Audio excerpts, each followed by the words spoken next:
호흡은 자, 횡격막이 여기 이렇게 있잖아요. 횡격막이 여기서 이렇게 있으면 횡격막이 여기에 이렇게 들어가 있어요. 그렇죠. 여기에.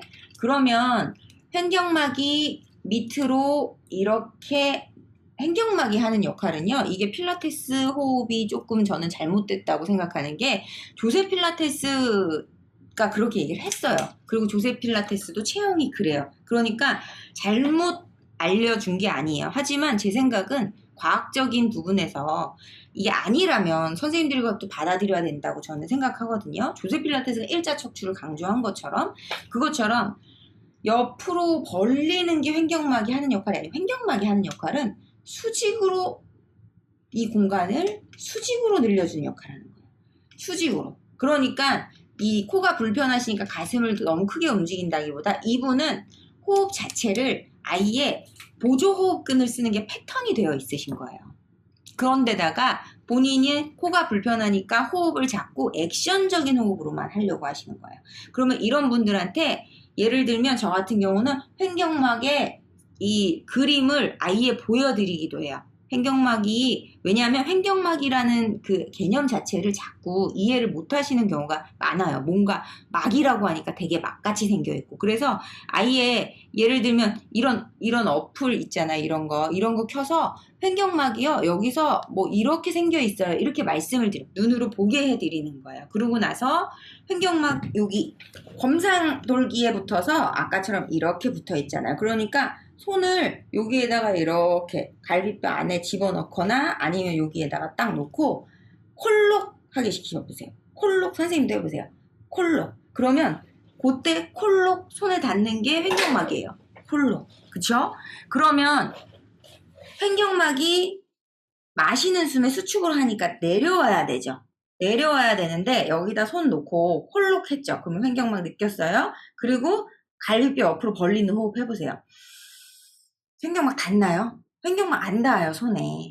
그러니까 호흡을 자꾸 이렇게 넓게 하는 건 잘못된 거예요. 그거는 횡격막을 안 쓰고 오히려 횡격막을 이완시키는 호흡을 하시는 거예요. 횡격막을 쓴다면 얘가 내려와야 돼요. 여기가 벌어져야 돼요. 근데 이것도 안 되는 분이 많아요. 왜냐하면 안 써봤기 때문에. 근데 자꾸 이거를 운동이니까 액션으로 막 밴드를 밀어내세요. 막 손을 밀어내세요. 하시면 못해요. 그분은. 왜냐? 이런 식으로 코가 불편한 데다가 뭔가 난 뭔지 모르겠는데 선생님이 자꾸 호흡을 많이 마시라고 해. 숨을 많이 마셔야 되는 거야. 호흡은 많이 해야 되는 거야. 자꾸 이렇게 하려고 하시는 거야. 그럼 저 같은 경우는 아예 이 횡격막을 느끼고 호흡 큐잉 안 주는 것도 있어요. 이분이 자꾸 이렇게 호흡하려고 하면 호흡 잠깐 스톱하세요. 그리고 다시 횡격막 느끼세요. 자꾸 박스 개념으로 호흡을 하려고 하셔야 되는 거예요. 그래서 이 상태에서 처음은 얘가 내려와요? 하시는 분도 많아요. 이게 호흡을 자꾸 이렇게만 버릇이 되신 거예요. 그러면 왜 이렇게 올리느냐? 아까 얘기한 대로 수직으로 밑으로 내려줘야 되잖아요. 내려줘야 되고 그러면 폐가 여기 들어있던 폐가 얘가 밑으로 내려오면 이 공간이 넓어지겠죠. 이 공간이 넓어졌는데 더 마시고 싶어요. 뭔가 더 마시고 싶으면 어디 여기는 이제 내려갈 데가 없잖아요. 여기를 올려야 더 마시겠죠. 그러니까 액션적인 호흡을 할 때 우리가 자꾸 이렇게 되는 거예요. 여기를 벌리는 것도 그다지 그렇게 큰 의미가 있지 않아요. 우리가 배울 때 그렇게 배우셨잖아요. 저도 그렇게 배웠어요. 여기다 밴드 걸고 막 밴드를 밀어내세요. 그리고 막 잘하는 필라테스 호흡은 여기를 막 넓게 벌렸다가 막 복행근을 써서 후 수축하는 이런 거라고 하시지만 그거는 액션적인 호흡이잖아요. 근데 호흡을 우리가 늘 그렇게 하나요? 이렇게 안 하잖아요. 그쵸? 사실은 횡격막 호흡을 한다면 일상에서도 횡격막 호흡 해야 돼요. 무조건 호흡은 횡격막 호흡을 하셔야 돼요. 그렇기 때문에 호흡을 너무 과도하게 액션을 만들려고 하시다 보면 당연한 게 제가 잘 하는 말 중에 코어 근육을 느끼려고 하지 말라라는 말이 있어요. 무슨 말이냐면 코어 근육은 우리가 늘 사용하게끔 세팅이 된 애들이에요. 아까 말씀드린 것처럼 얘들은 늘 반응을 하게끔 만들어진 애들인데 그렇기 때문에 늘 반응을 내가 다 알면 너무 귀찮잖아요. 그러니까 반응이 일어나도 일어나는가 보다 하고 마는 거예요. 우리 몸에서. 그러니까 횡격막이 얼만큼 움직이고 얼만큼 호흡을 하는지 나는 몰라요. 그래야 당연하잖아요. 내가 횡격막을 늘 횡격막이 올라 수축했다 내려왔다 이걸 어떻게 알겠어요. 그렇죠? 그러니까 우린 살아가는 거잖아요. 근데 그것처럼 코어 근육을 뭔가 자꾸 액션을 하면서 운동을 하시면서 느끼려고 하시면 안 느껴지면 누굴 쓸 수밖에 없냐면 액션 근육이 나올 수밖에 없어요. 액션을 담당하는 큰 근육들이 나올 수밖에 없다는 얘기예요. 그러니까 뭘 잡아야 되냐면 그 액션을 담당하는 큰 근육을 못 나오게 제지하는 게 코어 근육을 느끼는 거예요. 코어 근육의 움직임. 예를 들면 흉근의 움직임처럼 정거근을 느끼려고 하면 안 된다는 얘기예요. 안 느껴져요, 그만큼. 그러면 어떻게 써냐? 정거근 느끼려고 또 흉근을 끌고 와야 될 수밖에 없어요. 그 작은 움직임을 알기 위해서. 그거보다 효율적인 건 뭐냐면 더 누가 대신 나오는 애를 제지하는 거. 그럼 호흡 역시도 마찬가지인 게 얘를 제지하려면 너무 강조하지 않아야 돼요. 오히려 횡격막이. 왜냐하면 횡격막은 호흡이 끝이 아니고 체형 무너진 거 다 횡격막 때문이라고 보시면 돼요. 로도시스, 카이포로도시스, 플랫백, 스웨이백, 횡격막이 제자리에서 작동을 다 안 한다고 보시면 돼요. 왜냐? 횡격막은 자세 유지근이에요.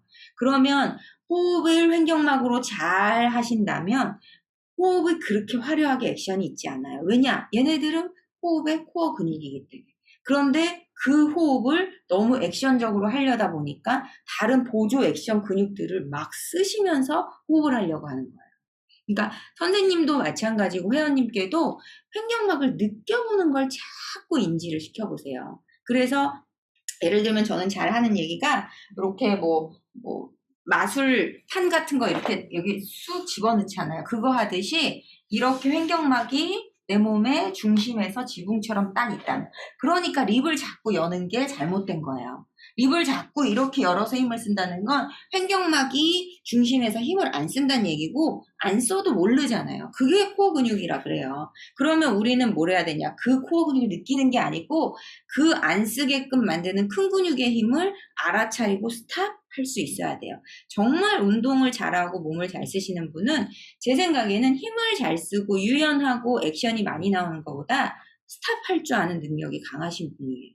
누군가 대신해서 나올 때 스탑할 줄 알고 거기에서 멈출 줄 아는 힘. 그게 훨씬 더 중요하거든요. 그럼 호흡도 마찬가지인 게 이 회원님이 호흡을 비염이나 알레르기 있어서 잘 못한다 하시면 선생님이 그걸 그냥 이해해 주세요. 이해해주고 너무 집착하지 않으시는 것도 필요하지만 포기하진 않으시고 횡격막을 느끼게 자꾸 해주세요. 그래서 선생님도 아마 그렇게 배우셨죠. 이렇게 누가 많이 쪼이나 누가 허리 조그맣게 만드나 그쵸? 그거보다 횡격막을 느껴보시잖아요. 그러면 저는 필라테스 하면서 제일 잘했다고 생각하고 제가 느끼는 게 제가 횡격막의 존재를 알고 횡격막으로 인해 파워하우스의 존재를 알고 얘로 쓰고 얘로 앉고 얘로 생활하는 걸 알았다는 게 필라테스 하면서 저는 제일 큰 수학이라고 생각하거든요. 그만큼 얘를 잘 잡는다면 우리가 할머니가 되건 할아버지가 되건 간에 몸이 망가질 일이 없어요. 그거는 근력이 단단하고가 아니고 얘네들은 코어 근육이잖아요. 그러니까 내 몸에서 그냥 나이를 먹어도 나를 잡아주는 애인 거예요. 그러니까 코어 근육이 코어가 세다는 건 이 사람이 대단한 복근의 힘이 아니라고 저는 생각해요. 얘가 모든 중심에서 1번으로 나설 수 있는 거예요. 그러면 얘가 1번으로 못 나서게 하는 애들이 큰 근육이잖아요. 걔네들을 제어할 수 있는 게 중요하다는 거예요. 아까 얘기한 대로 복직근보다 복행근을 우세하게 만들 수 있는 힘이 더 중요한 거예요. 근데 왜 중요하느냐? 큰 힘을 안 써야 되니까 그게 더 중요한 거죠. 더 어렵고. 근데 그 힘을 선생님들이 횡격막 힘 느끼잖아요. 이 힘이라는 게 제가 얘기한 막 이런 파워가 아니에요. 내 몸을 얘가 잡아주는 걸 느끼고 이 파워하우스에 정말 힘을 느끼면 동작이 되게 무난해져요. 애쓰면서 하는 느낌이 안 나요. 그럼요. 횡격막 파워가 앞과 뒤로. 그렇죠. 왜냐하면 횡격막 혼자만 작동을 하는 게 아니고 횡격막이 밑으로 내려올 때 여기에 있는 늑강근이 세트 바리로 일을 해요. 그래서 횡격막이 내려오면서 약간 옆과 뒤로 부풀어져요. 늑강근이 같이 작동을 하니까. 근데 그것도 또 거기에 부착하다 보면 늑간근 대신 또 뭘 써요? 여기에 붙은 이 후거근들 있잖아요. 후거근과 아까 얘기한 또 이 복사근들 이런 애들. 걔네들을 써서 또 옆과 뒤로 부풀리는 데 집중하는 거예요. 맞는데 그것보다 중요한 건 횡격막을 더 많이 느끼시는 거예요. 그래서 자꾸 이렇게 호흡하시는 분들 있잖아요. 이렇게 하시는 분들이 횡격막이 일단 여기 검상에 붙어 있잖아요. 그러니까 저 같은 경우는 아예 자꾸 호흡할 때 이렇게 올리시는 분은 이렇게 해서 시키기도 해요. 아예 왜냐하면 얘가 횡격막이 여기 붙어 있는데 얘를 올린다는 건 횡격막 이완시킨다는 거예요. 마시는 숨에 횡격막은 수축해야 돼요. 마시는 숨에 횡격막은 수축하는 거기 때문에 얘를 마시는 숨에 자꾸 올리시는 분들, 그런 분들 같은 경우는 오히려 얘를 이렇게 내려놓고 옆과 뒤를 부풀릴 때도요, 손을 가볍게 여기다 살짝 이런 식으로 대시고, 늑간근은 갈비뼈 사이에 붙었잖아요. 그러니까 그 정도의 느낌만 내가 느껴보는 거예요. 너무 막 뒤로 막 빵빵하게 하려는 것보다 내가 마시는 숨에 횡격막이 밑으로 내려오면서 여기 갈비뼈 사이사이가 약간 벌어져서 옆과 뒤가 살짝 부푸는 느낌, 그런 느낌 정도만 느껴보시고, 그게 우리가 운동할 때도 어때요? 내가 코어 근육 잡으면 그 다음에 근력 운동하면서 파워를 막 싣는 거잖아요. 내가 얘 잡고 난 다음에 뉴트럴 잡고 안 움직이면 그 다음부터 뭔가 팔도, 다리 근육도, 엉덩이 근육도 다 더 단련을 시켜서 큰 근육들 파워를 만드는 것처럼 그 다음에 조금 더 액션을 큰 호흡을 해주시는 게 좋죠. 근데 처음부터 액션을 예를 들면 엉덩이 대둔근 운동을 하는데, 헬스장 가서 대둔근 운동하는데 처음 갔는데 20kg를 들고 막 한다고 생각해 보세요. 안 되는데 그거를 하려고 그러면 누가 고생해요? 다른 애들 막 쓰고 관절 쓰고 인대 쓰면서 운동을 하실 수밖에 없잖아요. 같은 이치인 거예요. 그래서 횡격막이 정확하게 이제 호흡을 하는 걸 자꾸 느끼시잖아요. 느끼시면 그 다음에 호흡이 커져요. 그게 이런 호흡이 아니에요. 그냥 내가 가만히 있을 때 저는 되게 좋아하거든요. 그거 호흡하는 거. 여기에 이게 해파리 같이 이렇게 우산처럼, 아니면 뭐 세면대 거꾸로 한 거. 걔가 내 밑에 장기들을 가볍게 눌러주는 느낌. 왜냐하면 그것도 횡격막이 하나의 기능이에요. 그래서 우리가 장기 마사지를 횡격막이 하게끔 만들고, 골반정을 조이는 게 아니고 횡격막이 밑으로 누르니까 장기가 밑으로 내려오죠. 그러면 아까 얘기했죠. 근육은 반응이라고. 그러면 골반저근이 반응해야 되잖아요. 얘가 이렇게 받쳐주고 있는데 위에서 눌러요. 그러면 얘가 안 눌러지려고 반응 딱 할 거 아니에요. 그게 골반저근의 힘이지, 골반저근 쪼는 게 골반저근 힘이 아닌 거예요. 그거 어떻게 아실 수 있느냐? 골반저근 쪼아보세요. 지금 당기고 횡격막 호흡 해보세요. 못해요. 둘은 그렇게 세트예요. 그 미드 있어요. 미국 드라마 보면, 교도소 간 미국 드라마 보면 뭐 하냐면, 좀 웃긴 거지만 엉덩이를 이렇게 벌리라고 해요. 손으로. 엉덩이를 손으로 벌리고 쪼그려 앉아서 기침해 이래요. 왜 그러냐면 그 안에, 요새 오징어 게임에도 뭐 그런 거 나오죠? 항문도 마찬가지고 그 안에 뭐 숨겼을까봐. 근데 그 숨긴 게 기침을 하면 골반저근이 못 막으니까, 관략근이건 골반저근이건 못 막으니까 떨어지는 거예요. 그러니까 횡격막과 골반저근은 그렇게 세트로 작동하는 거지, 골반저근이 약해졌다고 골반저근 케겔 운동만 주구장창 쪼이고 엉덩이 쪼이고 관략근 쪼인다고 되는 게 아닌 거예요. 횡격막과 골반저근의 이 세트. 그러니까 그 통조림, 저는 통조림이란 말 잘해요. 왜냐면 회원님들 파워하우스 잘 모르고 뭐 코어 박스라고 얘기도 하곤 하지만 사실상 통조림의 개념이라고 저는 봐요. 왜냐? 얘가 그냥 그 안에 압력, 아까 얘기한 복압 있죠? 복압 때문에 얘가 그냥 여기 들어차 있는 거예요. 내가 막 대단한 코어 힘이 있어서 내 몸을 딱 잡는 게 아니고, 할머니건 70대 할머니건 예를 들면 뭐 80대 할아버지건 다 누구나 통조림을 갖고 살게 만든 게 우리의 몸인 거예요. 그렇죠. 안 그러면 코어가 약하면 못 잡으면 그분들 어떻게 살아요? 다 무너져서 살게. 그런데 그거를 안 쓰고 다른 근육을 쓰니까, 내가 허리 근육을 쓰거나 뒤로 골반을 앞으로, 예를 들면 아까 얘기한 대로 고관절이 접히는데 그거를 해결을 안 하고 통조림 여기 두고 해결 안 하고 그냥 자꾸 이렇게 복근을 늘리고 허리 근육을 써서 세우려고 정면을 보려고 한다거나 반대로 골반을 앞으로 이렇게 밀고 서 있으면 인대가 막아주니까 편하니까 이렇게 서는데 이렇게 쓰면 어떻게 돼요? 뒤로 이렇게 떨어지죠? 그러면 복근을 써서 이렇게 끌어당겼죠? 그래서 정면을 보게 만드는 거. 그런 게 반응인 거야. 그게 다 모으면. 그러면 그 사람은 복근을 풀어주면 그게 해결될까요? 아니죠. 반응된 거잖아요. 아까 경추랑 마찬가지로. 그러면 뭘 찾아야 돼요? 결국은 이 통조림을 선생님들도 마찬가지인 게 잘 유지하시는 거. 그게 최고 좋은 효과적인 방법이에요. 그래서 저 같은 경우는 회원님들한테 그 수업을 할 때 코어에 힘을 쓰세요. 막 뭐 파워하우스를 잡으세요. 이런 말보다 통조림 느끼세요라고 해요. 통조림을 느끼라고 하지 힘을 쓰라고 얘기를 잘 안 해요. 왜냐하면 얘가 여기에 있는 걸 느끼는 게 1번이에요. 그렇다고 그 힘을 느끼라는 게 아니에요. 그냥 내 몸을 자꾸 선생님들이 머릿속에 그려보세요. 회원님을 봐도 그렇고 그 안에 통조림을 진짜 넣어보는 거예요. 내 몸에도. 그러면 내가 통조림을 어디로 많이 쏟아내고 있는지가 체형을 결정해요. 앞쪽으로 내가 통조림 많이 쏟아내고 있나? 운동할 때마다 자꾸 통조림 앞으로 밀면서 가슴 들지 않나? 아니면 통조림 뒤로 밀고 있지 않나? 실제로 그렇기 때문에 장기가 그 통조림 안에 들어있어서 장기가 계속 밀리게 되는 거예요. 그러면 건강에도 영향을 끼치게 되는 거죠. 그러니까 결국 이 중심 잡는 거, 횡격막, 골반적은 요거는 다 배웠잖아요. 그쵸? 그리고 복행근이 막고 있고, 그럼 복행근만 힘을 쓰는 게 아니고 뒤에는 다혈근이 그 통조림도 왜 이렇게 되면 뒤에 이렇게 딱 그 뭐예요? 연결된 거 있잖아요. 얘 완전 통짜는 아니잖아요. 붙어놓은 거. 그것처럼 다혈근이 딱 뒤에서 중심을 잡아주고 있어야 되고, 그렇기 때문에 꼬리뼈가 여기 뒤에 천골이 있고 치골이 있잖아요. 그러면 이 사이가 이렇게 해먹이기 때문에 골반적은 이렇게 바닥에 있잖아요. 그래서 말려도 안 되고요. 빠져도 안 되는 거예요. 그러면 어떻게 해야 되느냐? 치골은 복근의 힘으로 마치 위로 끌어올릴 듯이. 그래서 앞으로 밀리지도 않고요. 뒤로 빠지지도 않게 이렇게. 그러면 누가 싸워줘야 돼요?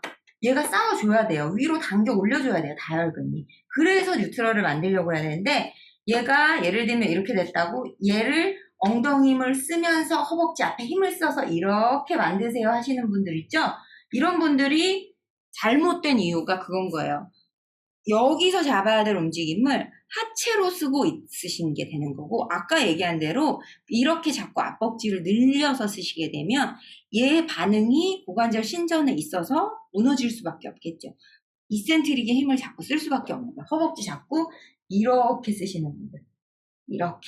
그러면 허벅지를 붙잡고 있는 인대들이 불균형되면 아까 얘기한 그게 오다리 X다리의 키포인트가 돼요.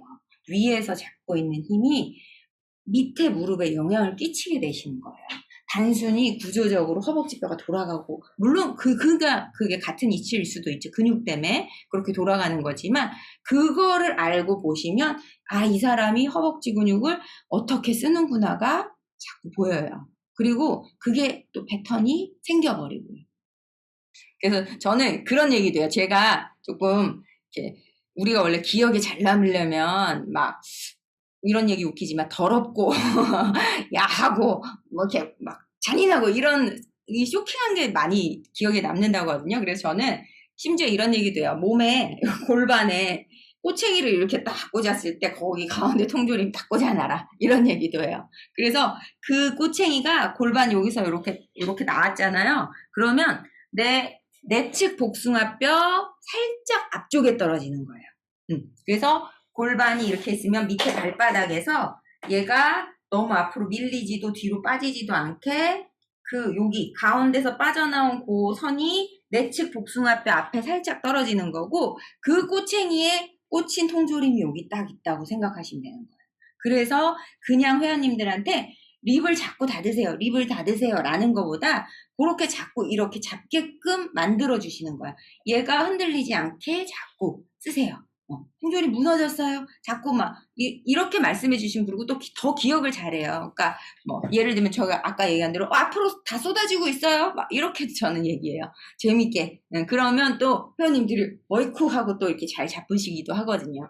그래서 저는 이제 지금은 1대1 수업만 하거든요. 그러니까 1대1 수업 하니까 이 회원이랑 커넥션이 있잖아요. 그러니까 자꾸 뭐 줄임말을 잘 만들어내요. 이렇게 제가 막 갈비뼈 다 드세요도 길잖아요. 그러니까 그렇게 통할 수 있는 것들을 많이 만들어내니까 좋은 점은 회원님들이 이해가 빠르다고 좋아하세요.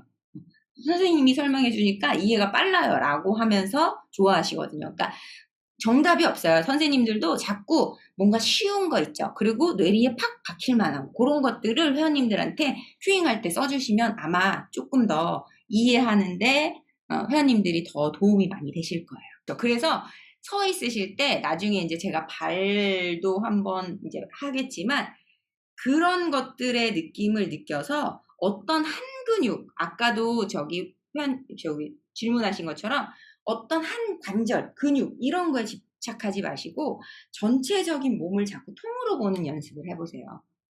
그래서 이렇게 통조림 딱 잡고 저는 그래서 자꾸 막 그 위에 박스 올려놓으라고 하거든요. 통조림 위에 갈비뼈 박스 올려놓고 그 위에 머리 박스 올려놓으라고 해요. 그러면 걔네들이 그냥 우리는 뉴트럴을 배울 때 AS, IS, 치골 요것만 맞추는 것만 막 집중을 했지만 사실은 그 통조림이 더 중요하죠. 그러면 그 통조림 밑에 골반 박스가 있고 그 위에 갈비뼈 박스가 있고 그 위에 머리 박스가 있는 거예요. 그럼 걔네들이 한 열에 딱 있다면 내가 굳이 막 얘를 근육을 써서 맞추지 않아도 그냥 그게 뉴트럴이 되는 거예요. 그러면 예를 들면 저 같은 경우는 이제 그 영상을 시퀀스 영상을 찍잖아요. 그럼 그랬을 때 물론 저도 가끔 거울 보고 확인을 하죠. 근데 거울 보고 확인을 안 해도 저도 불안해요. 제가 잘못했을까 봐. 근데 편집하다 보면 그래도 내가 잘 잡고 있구나. 그런 게 많이 느껴지거든요. 그러니까 우리는 처음에는 당연히 거울을 보고 시각적인 피드백을 받아야 돼요. 내가 잘 하고 있는가. 그런데 최종적으로는 선생님들이 그걸 느껴서 시각적인 피드백이 없이도 내가 내 몸을 뉴트럴이 잡힌 상태를 자꾸 느껴보시는 거. 그리고 그거를 지도해 주시는 게 더 나아가서는 도움이 되겠죠. 로도시스인 분들 같은 경우에 치골을 복근 힘으로 끌어올리려고 안 하고요. 아까 얘기했던 아랫배 힘이 약하시잖아요. 아랫배 힘이 약하고 그리고 고관절이 접혀 있으니까 이렇게 돼 있죠. 그러니까 얘를 쓰는 자체의 기전 자체가 몸에서 자꾸 안 쓰려고 하세요. 그러니까 로도시스 분은 어떻게 자꾸 하려고 하냐면 여기를 끌어내리는 게 더 편한 거예요. 자꾸. 골반에서 해결하려고 해요. 자꾸. 그래서 더군다나 로도시스이신 분은 앞벅지 힘이 강하시잖아요. 그러니까 앞벅지 힘이 강한 만큼 뒤에 햄스트링 힘도 강해요. 그렇죠? 왜냐하면 둘은 세트 근육이니까. 그러니까 그분들은 자꾸 아랫배로 안 쓰고 뭔가 뒤쪽 햄스트링을 써서 골반을 자꾸 맞추려고 하시는 거예요. 그래서 그런 분들은 골반 아예 다리 쪽을 배제시키고 아까 같이 브릿지나 이런 식으로 자꾸만 아랫배만을 쓰는 느낌을 가져가실 수 있으셔야 돼요. 그리고 로도시스뿐만이 아니에요. 이거는 다 통하는 게요. 그러니까 예를 들어서 골반이 이렇게 잘못되신 거를 아래에서 해결하려고 하시면 안 돼요. 여기는 여기서 다 해결해야 돼요. 다혈근이 말리지 않게 끌어올려주는 힘, 여기에서는 치골근이 아니고 복직근뿐만이 아니고 사실은 제일 안쪽에 누구예요? 복행근과 다혈근의 이것도 밸런스예요. 그러니까 뭔가 아래쪽으로 예를 들면 통조림으로 제가 설명을 했을 때 통조림이 아래쪽으로 이렇게 쏟아지고 있으신 건데 이 쏟아지는 통조림을 여기로 끌어올리려고 안 하시고 자꾸만 이런 쪽으로 뒤로 당겨서 해결을 하려고 하십니다. 그러면 지금 보시는 것처럼 얘는 여기서 전혀 풀리지 않고요. 이렇게 기대지시면서 다시 한번 또 힘을 쓰시게 되는 거죠. 그러니까 허리, 로도시스이신 분들은 당연히 로도시스 요추의 가동 범위가 많이 나오게 되는 거예요. 요추의 가동 범위가. 그래서 로도시스뿐만 아니고 모든 분들이 통조림은 위쪽에서 해결하시는 거. 그걸 아셔야 돼요. 다리로 뭔가 해결하려고 하지 마세요. 다리 근육은 다리 근육대로 일을 해야 되고 얘네들은 여기에서 자기들끼리 해결해야 돼요. 그게 아까 얘기한 대로 고관절과 복근을 효율적으로 잘 쓰는 거를 이해하시는 거예요. 고관절을 쓰는 것과 복근을 합쳐서 써서 그래요. 왜냐하면 클로즈 체인이기 때문에. 둘이 같이 써지는 움직임이 있기 때문에 우세한 것만 갖다가 쓰려고 하는 게 있거든요.